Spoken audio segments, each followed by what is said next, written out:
मैं आदित्य सोनी। आज का हमारा टॉपिक पीएफ है, प्रोविडेंट फंड।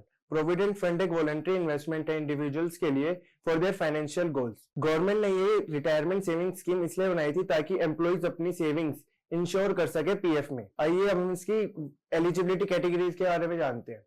अगर किसी एम्प्लॉय की सैलरी 15,000 से कम है तो ये उसके लिए मैंडेटरी हो जाता है कि वो पीएफ में अपना रजिस्टर करे। और अगर किसी एम्प्लॉय की सैलरी 15,000 से ज्यादा है तो उसे असिस्टेंट पीएफ कमिश्नर से अपनी परमिशन लेनी पड़ेगी पीएफ में रजिस्टर करने के लिए। और अगर किसी ऑर्गेनाइजेशन के 20 एम्प्लॉइज से कम एम्प्लॉई हैं तो वो वॉलंटरी बेसिस पे अपना रजिस्ट्रेशन कर सकते हैं ईपीएफ में। और अगर किसी ऑर्गेनाइजेशन के 20 से ज्यादा एम्प्लॉइज हैं तो ये उनके लिए मैंडेटरी फील्ड बन जाती है। आइए अब हम इनकी कॉन्ट्रीब्यूशन की बात करते हैं, एम्प्लॉयर और एम्प्लॉय की। इन दोनों के 12% सैलरी पे होते हैं। फॉर एग्जाम्पल, अगर किसी एम्प्लॉय की सैलरी 15,000 है तो एम्प्लॉय की कंट्रीब्यूशन 1800 होगी और एम्प्लॉयर की भी 1800 होगी। पर लेकिन एम्प्लॉयर के जो 12% होता है वो टू पार्ट्स में डिवाइड होता है, एक 3.67 और एक 8.33।